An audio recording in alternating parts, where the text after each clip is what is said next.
అమ్మా నీ పేరేంటి? సత్యమ్మ. సత్యమ్మ. మీ సార్కు మీ భర్తకు ఏం ప్రాబ్లం ఉండే?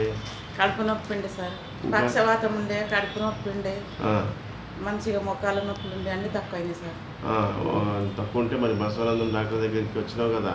వచ్చింది సార్. ఈశ్వరప్ప మరి ఇక్కడ వాడుతున్నప్పటి నుంచి మీ సార్కి ఎట్లుంది? చాలా బాగుంది సార్. అన్ని బాధలు పోయినాయి కదా?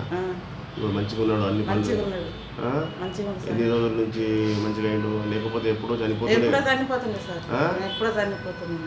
మరి ఇప్పుడు ఈ మందుల మీద మంచిగా బతుకున్నాడు. మీరు అందరికి చెప్పాలి ప్రజలకు. హోమియోపతి మందుల గురించి తెలియని వాళ్ళకు హోమియోపతి మందులు మంచి అని చెప్పి పబ్లిక్లో మార్పు తీసుకురావాలి.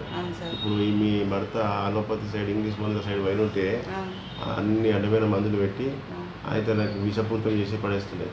ఇప్పుడు ఈ మందుల వల్ల ఎంత హుషారు ఉన్నాడు, యాక్టివ్గా ఉన్నాడు. బాలనగర్ అంతా సంగారెడ్డి హాస్పిటల్ అంతా తిరిగినా కానీ తక్కువ కాలేదు సార్. ఇంకెక్కువైనా కొద్దీ అంబులెన్స్ కట్టుకుంటా హాస్పిటల్ అన్ని తిరిగినాం. అక్కడిని ఒక 3 నెలలు ఇంటికే పోలేదు సార్. మైత్రి హాస్పిటల్, సంగారెడ్డి ఇవన్నీ తిరిగినాం సార్. నిమ్స్ లా, బాలనగర్లో అయితే 2 సార్లు ఉన్నాం సార్.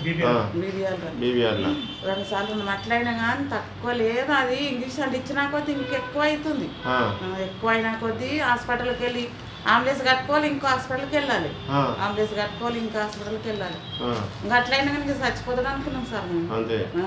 మరి బసవానందం అడ్రస్ ఎక్కడ తెలిసింది? టీవీలో చూసినాం సార్. టీవీలో చూసి వచ్చిందా?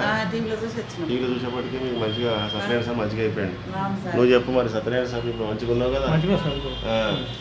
ఎప్పటి నుంచి మంచి అదే మెయింటైన్ చేయి. నీళ్ళు మంచిగా తిండి తిను, అయ్యే ఉండు.